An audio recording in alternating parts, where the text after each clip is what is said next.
Doctor പറഞ്ഞെങ്കിൽ അത് വളരെ വളരെ ഒരു പ്യുവർ കെമിക്കലാണ്, ഒരു പ്യുവർ ആൻഡ് വകുപ്പിൽപ്പെടുന്ന ഒരു കെമിക്കലാണ്. അപ്പോൾ ലോകത്തെമ്പാടും കെമിക്കലുകൾ നമ്മളകത്തേക്ക് ചെലുത്തുന്നുണ്ട്. അത് കെമിക്കൽ എന്നുള്ള പേര് കേൾക്കുമ്പോഴും നമ്മൾ ഹാലിളകി പോവുകയാണ്.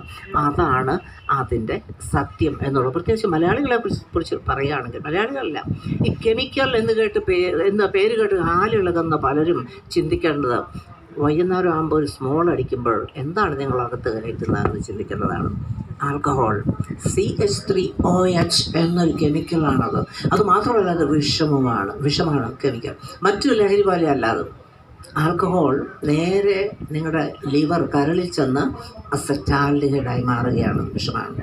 അപ്പോൾ ഈ വിഷമയമായ കെമിക്കൽ വൈകുന്നേരം ഇഷ്ടംപോലെ മാറ്റി വിടുന്നവർ കെമിക്കൽ എന്നുള്ളൊരു ഭീതി, കെമിക്കൽ വാക്സിന് മറ്റേത് കേൾക്കുമ്പോൾ ഹാലിടുമ്പോൾ അത് സ്വല്പം പ്രശ്നമുണ്ട്. അത് മലയാളം പ്രത്യേകിച്ച് ശ്രദ്ധിക്കേണ്ട, കാരണം ഹൈ ആൽക്കഹോൾ കണ്ടൻറ്റ് ഏറ്റവും കൂടുതൽ കുടിക്കുന്ന ജനതയാണ് നമ്മൾ. മറ്റ് പാശ്ചാത്യ രാജ്യങ്ങൾ, ഞാൻ വരുന്ന രാജ്യങ്ങൾ പോലെ ബിയറും വൈനുമാണ് കൂടുതലായി കുടിക്കാറുള്ളത്. അതിലേക്ക് ഞാൻ പ്രവേശിക്കുന്നില്ല. അടുത്തയാൾ ഇതിനെക്കുറിച്ച് സംസാരിക്കാൻ തയ്യാറായി നിൽക്കുകയാണ്, ഡോക്ടർ ശ്രീകുമാർ. അടുത്തതായി നമുക്ക് ഡോക്ടർ കാന സുരേഷിലേക്ക് പോവാം. അദ്ദേഹം ട്രിവാൻഡ്രം ഐസറിൽ പ്രൊഫസറാണ്, അതുപോലെ ലോകം ശ്രദ്ധിക്കുന്ന ഗവേഷകനാണ്, ശാസ്ത്ര പ്രഭാഷകനാണ്. അപ്പോൾ അദ്ദേഹത്തോട് ചോദിക്കാനുള്ളത്, പലപ്പോഴും നമ്മൾ രാസഭീതിയുടെ ഫലമായിട്ട് പ്രകൃതിദത്തമായത്, അതായത് നാച്ചുറൽ ആയതെല്ലാം നല്ലതാണ്, അത് മെഡിസിൻ ആയാലും എന്തായാലും, അതുപോലെ സിന്തറ്റിക് ആയത് മനുഷ്യനിർമ്മിതമായതെല്ലാം എന്തോ വലിയ കുഴപ്പം പിടിച്ചതാണ് എന്നൊരു ധാരണ നമ്മുടെ സമൂഹത്തിൽ വേര് പിടിച്ചു പോയിട്ടുണ്ട്. എന്തായിരിക്കാം ഇതിന് കാരണം? ഇതിന്റെ പൊള്ളത്തരത്തെ കുറിച്ച് അദ്ദേഹത്തിന് നന്നായി വിശദീകരിക്കാൻ സാധിക്കും എന്ന് കരുതുന്നു. Thank you. എല്ലാവർക്കും നമസ്കാരം. ആദ്യം സീമ പറഞ്ഞതുപോലെ നമ്മൾക്കൊക്കെ ഒരു ധാരണയുണ്ട്, ഈ കെമിക്കൽ എന്ന് പറഞ്ഞാൽ എന്തോ അത് ദോഷമുള്ള സാധനമാണ്, ഒന്നുകിൽ ഫ്ലെയിമബിൾ ആണ്, അല്ലെങ്കിൽ ഈ തലയോട്ടിയുടെയും ഒരു എല്ലിൻ്റെയും ചിത്രമൊക്കെ കാണിച്ചിട്ടാണ് നമ്മൾ സാധാരണ കെമിക്കലിൻ്റെ ഒരു പ്രതിനിധാനം ചെയ്യുന്നത്. അതൊക്കെ വളരെ ഡേഞ്ചറസ് ആണ്. ഈ ലോകത്തിൽ ഓൾറെഡി പറഞ്ഞു കഴിഞ്ഞു, കെമിക്കൽ അല്ലാതെ ഒന്നുമില്ല. ഒരു വസ്തു എന്തെങ്കിലും ഉണ്ടെങ്കിൽ 10 ബില്യൺ യൂറോ അല്ല, 10 ബില്യൺ പൗണ്ട്, അതായത് 10 കോടി രൂപ നിങ്ങളുടെ കയ്യിലേക്ക് വരും. ആരെങ്കിലും ഒരു കെമിക്കൽ അല്ലാത്തൊരു സാധനം കാണിച്ചു തന്നാൽ. റോയൽ സൊസൈറ്റി ഓഫ് കെമിസ്ട്രിയുടെ ചാലഞ്ചാണ്. എൻ്റെ വക 1 കോടി കൂടി 11 കോടിയാണ് ഇന്നത്തെ പ്രൈസ് മണി, ആരെങ്കിലും ഇതിൽ വരുന്നുണ്ടെങ്കിൽ. അപ്പോൾ കെമിക്കൽ അല്ലാതെ ഒന്നും ലോകത്തിലില്ല, ഈ പ്രപഞ്ചത്തിലില്ല. അപ്പോൾ നമ്മുടെ ഈ രാസഭീതി കൊണ്ട് നമ്മൾ ചൂഷണം ചെയ്യപ്പെടുന്നുണ്ട്. പല അഡ്വർടൈസ്മെൻറ്റും നമ്മൾ കാണുന്നുണ്ട്, കെമിക്കൽ ഇല്ലാത്ത ഷാമ്പു, കെമിക്കൽ ഇല്ലാത്ത സോപ്പ്, ഇങ്ങനെ പലതും പല കമ്പനിയുടേത് നമ്മൾ കാണുന്നുണ്ട്. അത് ശരിക്കും ഒരു ചൂഷണമാണ്. ശരിക്കും നമ്മൾ ഓരോ ഈ ഇതിലും അവരെന്താ ഉദ്ദേശിക്കുന്നതെന്ന് വെച്ചാൽ, എന്താ കബളിപ്പിക്കാൻ ഉദ്ദേശിക്കുന്നത് വെച്ചാൽ, അതിൽ പച്ചിലകളാണ് ഇട്ടിരിക്കുന്നത്, അതിൽ വേറെ കെമിക്കൽസ് ഒന്നും ആഡ് ചെയ്തിട്ടില്ല, പച്ചിലകളാണ്. ഒരു പച്ചിലയിൽ അല്ലെങ്കിൽ ഏതെങ്കിലും ഒരു പ്ലാന്റിൽ എത്ര കെമിക്കൽസ് ഉണ്ടാവുന്ന നിങ്ങളുടെ ധാരണ? അത് മില്യൺസ് ആയിരിക്കും, 10 ലക്ഷങ്ങളായിരിക്കും. എത്ര 10 ലക്ഷങ്ങളെന്ന് മാത്രമേ വ്യത്യാസം ഉണ്ടാവുള്ളൂ. ഈ പ്ലാന്റുകൾ അവരുടെ ഈ പ്രിഡേറ്റേഴ്സിൽ നിന്ന് രക്ഷപ്പെടാൻ വേണ്ടി, പ്ലാന്റിന് ഓടാൻ പറ്റില്ലല്ലോ, അതിനുവേണ്ടി ഈ പ്രിഡേറ്റേഴ്സ് വിട്ടിലും മറ്റേതൊക്കെ തിന്നുന്നതിന് ഒഴിവാക്കാൻ വേണ്ടി, അതിനെ പ്രതിരോധിക്കാൻ വേണ്ടി, അല്ലെങ്കിൽ അതിനെ റിപ്പൽ ചെയ്യാൻ വേണ്ടിയിട്ടുള്ള കെമിക്കൽസാണ്, പല കെമിക്കൽസും. അങ്ങനെ ഒരുപാട് കെമിക്കൽസ് ഉള്ളതാണ് ഓരോ പ്ലാന്റും. അപ്പോൾ അങ്ങനെയുള്ള പ്ലാന്റൊക്കെ നമ്മൾ നല്ലതാണെന്ന് പറഞ്ഞ് എല്ലാം പ്ലാന്റ് ഡിറൈവ്ഡ് അല്ലെങ്കിൽ ഒരു പ്രകൃതിയിൽ നിന്ന് വരുന്നതൊക്കെ നല്ലതാണെന്നുള്ളൊരു ധാരണ നമ്മുടെ തെറ്റായ ധാരണ മാത്രമാണ്. നിങ്ങൾക്കറിയോ, ഏറ്റവും ഡെഡ്ലിയസ്റ്റായ പോയിസൺ പൊട്ടാഷ്യം സയനൈഡ് ഒന്നുമല്ല, അതൊരു നാച്ചുറൽ പ്രോഡക്റ്റാണ്. റൈസിൻ എന്ന് പറയുന്ന ഒരു നാച്ചുറൽ പ്രോഡക്റ്റാണ്. നമ്മുടെ ഈ ആവണക്ക് എന്ന് പറഞ്ഞാൽ അറിയാം, ആവണക്ക് റൈസിനസ് കമ്മ്യൂണിസം എന്ന ആവണക്കിലുള്ള ഒരു പ്രോട്ടീനാണത്. അത് വളരെ വളരെ വളരെ ഡേഞ്ചറസ്. അവർ റൈബോസോമിനെ ഇനാക്റ്റീവ് ചെയ്യും. ഇപ്പോൾ ആരെങ്കിലും അഡായോലോത്തിൻ്റെ ടോക്ക് കേട്ടിട്ടുണ്ടെങ്കിൽ അവർ വർക്ക് ചെയ്ത ഒരു ഏരിയയാണ് റൈബോസോം. പ്രോട്ടീൻ സിന്തസൈസ് മെഷീനാണ്. അതിനെ ബ്ലോക്ക് ചെയ്യും, നമ്മുടെ എല്ലാ പ്രോട്ടീൻ സിന്തസിസും ഒഴിവാക്കും. അങ്ങനെയുള്ള വേറെ ഒന്നാണ് ബോട്ടുലിനിയൻ ടോക്സിൻ. 2 ഗ്രാം മതി കേരളത്തിലുള്ള 3.5 കോടി ജനങ്ങളെ കൊല്ലാൻ പറ്റും. 2 ഗ്രാം എന്ന് പറഞ്ഞാൽ എൻ്റെ ഈ രണ്ട് വിരൽ കൊണ്ട് എടുക്കാൻ പറ്റുന്ന അത്രയും ഒരു എമൗണ്ടാണ്. അതും ഒരു നാച്ചുറൽ പ്രോഡക്റ്റാണ്. അങ്ങനെ ഒരുപാട് നാച്ചുറൽ പ്രോഡക്റ്റ് ഞാൻ നിങ്ങൾക്ക് സമയമുണ്ടെങ്കിൽ ഒരു 100 എണ്ണത്തിൻ്റെ പേര് ഞാൻ പറയാം. പൊട്ടാഷ്യം സയനൈഡൊക്കെ ശിശുവാണ് ഇതിൻ്റെയൊക്കെ ഈ നാച്ചുറൽ പ്രോഡക്ട്സിൻ്റെയൊക്കെ മുന്നിൽ. അത്രയും ഡേഞ്ചറസ് ആയ കെമിക്കൽസ് നമ്മുടെ നേച്ചറുണ്ട്. അപ്പോൾ ഈ നേച്ചറിൽ നിന്ന് വരുന്നത് പ്രകൃതിദത്തൊക്കെ നല്ലതാണ്, ഒരു പച്ചില അരച്ച് കുടിച്ചാൽ നല്ലതാണെന്നുള്ളൊരു ധാരണയ്ക്ക് വളരെ മൂഢമായ ധാരണയാണ്. എല്ലാം കെമിക്കൽസാണ്. നമ്മൾ കഴിക്കുന്ന നമ്മുടെ ബോഡി കംപ്ലീറ്റ് കെമിക്കലാണ്. കെമിക്കൽ ഇല്ലാതെ ഒന്നും ഇല്ലാത്തതുകൊണ്ട് നമ്മളൊക്കെ ഉണ്ടാക്കിയിരിക്കുന്നത് കെമിക്കൽസ് കൊണ്ട് മാത്രമാണ്. ഈ മൈക്ക് ഉണ്ടാക്കിയത് കെമിക്കൽസാണ്. ഈ വേറൊരു ബുക്ക് സൈനിങ് സെക്ഷൻ അവിടെ ഉണ്ട് കേട്ടോ. അത് മറ്റേ നമ്മുടെ പുതിയ പുസ്തകം.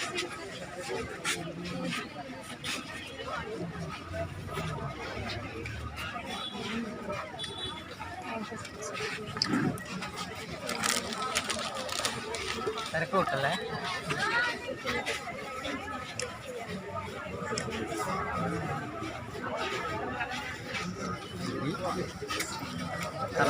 തള്ളല്ലേ.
Speakers are available on KLF 2023 app.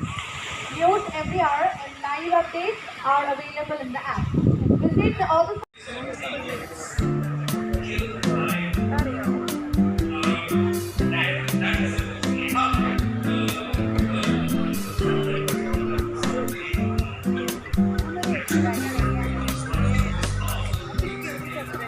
royal institution called the Velam, which is basically a part of the Chola royal household where queens captured in queens as their handmaidens and so on, but also very often were forced to become the concubines of the royal guards of the Chola princes. And it shouldn't surprise us that medieval India was not a kinder place to women than modern India is. That is the tragedy of working on this period, is to really, because if you have to really think about the stories of these women and what they must have gone through, and the fact that very often we don't know their names, it's a tragedy. And I don't know how you read that and go back and think that medieval India's kings were great utopian ideal. I'm sure that we've been stepping on all sorts of territory here that may well have riled people in the audience. So please, your turn to give Anirudh a hard time now. I've had my go. Any questions for Anirudh Kanasetti? Gentleman raising his hand with the glasses here. Yes. Lady, sorry. Right, there's a microphone coming towards you, madam. Hi Anirudh. I want to know, since you're a young historian, okay, what is your idea of what is truly India? That's an interesting question, and I think very often it does not occur to us how remarkable it is, how remarkable India itself is, because if you were to look at India in 1857, which is this patchwork of like all these different polities squabbling, fighting each other, and fighting the British and the French, of course, in the ruins of the Mughal Empire. And you look at India in 1947, keep in mind, it's just 90 years. You suddenly see an India where this idea that everybody should vote and that everybody should not be ruled by a hereditary ruler has become commonplace. This idea that everybody must be educated, not just the upper caste, has become commonplace. This idea that despite all the wars and bloodshed and horrors and oppression that happened for century after century in the subcontinent, that we are all one people in some meaningful way, and that we will bind our futures together, and that we will rule this land and take care of this land together, is completely unprecedented in human history. There has been nothing on that scale. Europe to this day, keep in mind, Western Europe is about the same size as India.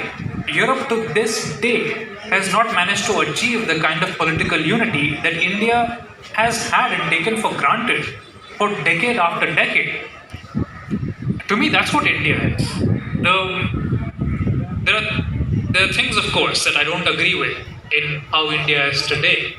But the fact is that our constitution and the people who founded this country and the people who have kept this country running, the people like you and me, the fact that we're able to speak to each other, the fact that we can in some meaningful way share the same values in terms of how we want the country to change, is something that's incredibly beautiful and worth protecting to me. To me, that's what India is. The gentleman with the red hat. Thank you so much. My pleasure. You presented so many gifts of insights. Out of this, maybe two. Beginning with depicting this emperor, you said that he was violent, at the same time creative.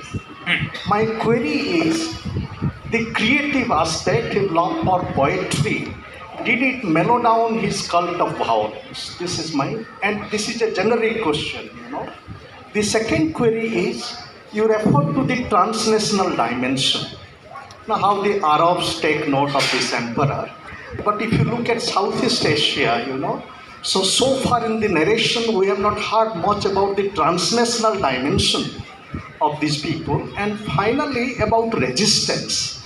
Now, of course, you are depicting this grand scale of violence and terrible suffering. But what was the resistance to it, if there is any glimpse of that? So these are all very interesting questions. For the second question, I'm going to take the easy way out and say read Will's next book, because that's exactly what it's about. It's about India's influence outside of the subcontinent itself. Got three paths. Buddhism going up China, Hinduism and Buddhism going through the maritime route to Southeast Asia, and Indian numbers and mathematics going first to Baghdad and on to the west. So it's going to be fascinating. I mean, we've had a lot of discussions about it, and you will absolutely love it. Anirudh is being my tutor for many aspects that I'm ignorant about. To answer your first question about violence and toning it down, because some of them are also men of letters, I haven't really gotten much of a sense of that in the inscriptions that survive, because very often to be regarded as a remarkable and powerful ruler, you must do both. You must both be a cultural force and also be a man of violence. And if you yourself are not a man of letters, then you're expected to patronize people who are. You write about Bhoja at the end of the book. Exactly. He was also a man that has fantastic writing on architecture and poetry, but also is a warrior. So, yes, a very successful one. If you were to think of the 11th century king of Bhoja, right? So, Bhoja of Dhara, once again, a remarkable man who writes encyclopedias by himself, but also early in his career is going out leading armies and trying to attack and conquer the conquered. Towards the end of his reign, of course, he's much more interested in literature and ends up paying for it very dearly when the Chalukyas go and attack him. But there is ourselves. But why should people in history construct identity just as you and I do? They live in a completely different world. And to your third question about did people resist these rulers, that's a really fascinating one. And to that I'd ask you, is a government ever going to boast about how its case was taken by the opposition? It's not. But we do have some interesting inscriptions where a king mentions a rebellion destroying that rebellion. It's actually quite disturbing, and this is not a major king but a relatively minor chief who says that this village refused to pay tax to the Brahmins, so we went there, we raped the women, we killed the men, and we killed the children. സ്വാഗതം ചെയ്യുകയാണ്. നമുക്കെല്ലാം അറിയുന്നത് പോലെ Indian സിനിമയിലെ ഇതിഹാസതുല്യനായിട്ടുള്ള ചലച്ചിത്ര സംവിധായകൻ സത്യജിത് റായിയുടെ 100ാം ജന്മവാർഷികം 2021 മുതൽ ആ സംസ്കാരം നമ്മളിൽ നിന്ന് പോയപ്പോൾ നമ്മുടെ ജീവിത ശൈലി രോഗങ്ങളിൽ വരാൻ തുടങ്ങി. ചക്ക ഉണ്ടാകുന്ന കാലത്ത് നമ്മുടെ നാട്ടിലുണ്ടായിരുന്നു ചക്ക കൊണ്ടുള്ള വിഭവങ്ങളായിരുന്നു. ചക്ക കൊണ്ടുള്ള തോരൻ, ചക്ക കൊണ്ടുള്ള അവിയൽ, ചക്കയുടെ ഊഞ്ഞ് പോലും ഉപയോഗിക്കാം. ഞാൻ കഴിച്ചിട്ടുണ്ട്. ഇടുക്കി പോയപ്പോൾ ഒരു അമ്മച്ചി ചക്ക വിഴിഞ്ഞ് വിടുന്ന, അത് ആദിവാസികളിൽ നിന്ന്